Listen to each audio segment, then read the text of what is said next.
जहांगीरपुरी में पथराव किया गया, एक शोभा यात्रा निकल रही थी। जहांगीरपुरी में उन्होंने हाथ जोड़े थे से भाई 10 मिनट के लिए बंद कर लो मस्जिद के सामने से, पूरे दिन के भूखे हैं, हमारा जो है रोज़ा अफ्तार हो जाएगा, उसके बाद आप खूब बजाना, मुल्ले काटे जाएंगे, राम राम चिल्लाएंगे, इस तरह के नारे लगते रहे हमेशा वहाँ पे।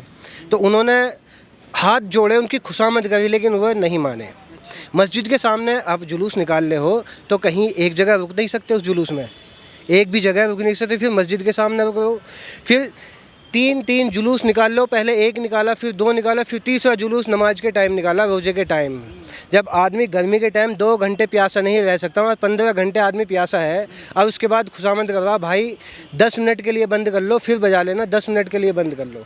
तो इस चीज़ को सरकार को देखना चाहिए, हमारे पीएम साहब को भी देखना चाहिए, क्योंकि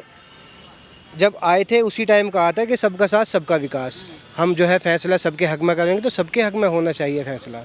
ऐसा नहीं है कि मुसलमान कहीं टक्कर मार रहा है या कुछ कह रहा है, हम किसी पे इल्ज़ाम नहीं लगा रहे, हम ये कह रहे हैं जो हमारे सामने हो रहा है, हमारी मस्जिद के सामने जो हो रहा है, जो हमें हो रहा है, हम किसी के पास नहीं जाते,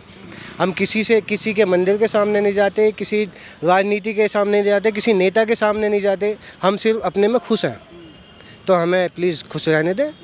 और हम पे जो नए ये जो है कानून लगाते हैं ना, ये अगर सब पे इक्वल लगा रहे हैं तो ठीक है, हमें मंजूर है, हम मना नहीं करेंगे। तो आप चाहते हैं कि जैसे नमाज सड़कों पर पढ़ने पर लगाम लगा दी है, सही है, हम तो कह रहे हैं सही तो है, ऐसे ही भाई साहब स्पीकर का भी सही है, हम गलत नहीं बता रहे, सही है, लेकिन वो सब आगे को भी इक्वली रहना चाहिए, ऐसे जैसा अब है बिल्कुल ऐसे ही रहना चाहिए। भाई साहब कह रहे थे कि जैसे नमाज पर रोक लगाई है, तो जो शोभा यात्रा बाहर पढ़ने में, रोड पे पढ़ने पे, रोड पे पढ़ने में, रोड पे पढ़ने पे, मस्जिद में पढ़ो। देखिए 2019 में एक इज्तिमा हुआ था, आपको याद हो तो बुलंदशहर में, सुना हो कभी, 2 करोड़ लोग से ज़्यादा थे वहाँ पे मुस्लिम, लेकिन वहाँ आप ट्रैफिक वालों से पूछो, पुलिस वालों से पूछो, वहाँ के गांव वालों से पूछो कि किसी को 1% भी परेशानी हुई हो। 2 करोड़ लोग, जहाँ 2 करोड़ लोग खड़े होंगे मुसलमान, वहाँ मुसलमान की छोड़ो, कोई भी खड़ा होगा 2 करोड़, तो आसपास वालों को सुबह परेशानी होगी, रास्ते बंद हो जाएंगे। 2 करोड़ को छोटी भी नहीं होती है ना। वहाँ आप रोड पूछे कि रोड जाम हुआ था पुलिस वालों से, वहाँ पूछे किसी ने भीड़ इकट्ठा करी थी, वहाँ गांव वालों से पूछे कि किसी का नुकसान हुआ था, किसी की परेशानी हुई थी, तो आपको पता चलेगा कि मुसलमान किसी को दुख नहीं पहुँचाना चाहता। तो ये जो भाई साहब कह रहे थे, अभी मैं बात कर रहा था, वो कह रहे हैं कि ये जो जयंतियाँ निकलती हैं, इन पे भी फिर बंद कर दिया जाए। नहीं, ये कायदे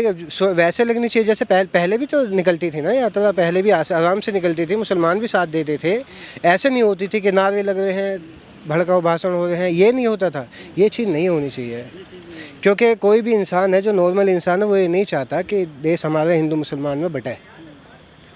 कोई भी नहीं चाहता। तो आप इस बात से सहमत है कि नमाज जो है रोडों पर अब नहीं पढ़नी चाहिए? हाँ, वो सही है, योगी जी का फैसला सही है। स्पीकर पर भी आप कई फैसले हमें बहुत अच्छे लगे हैं।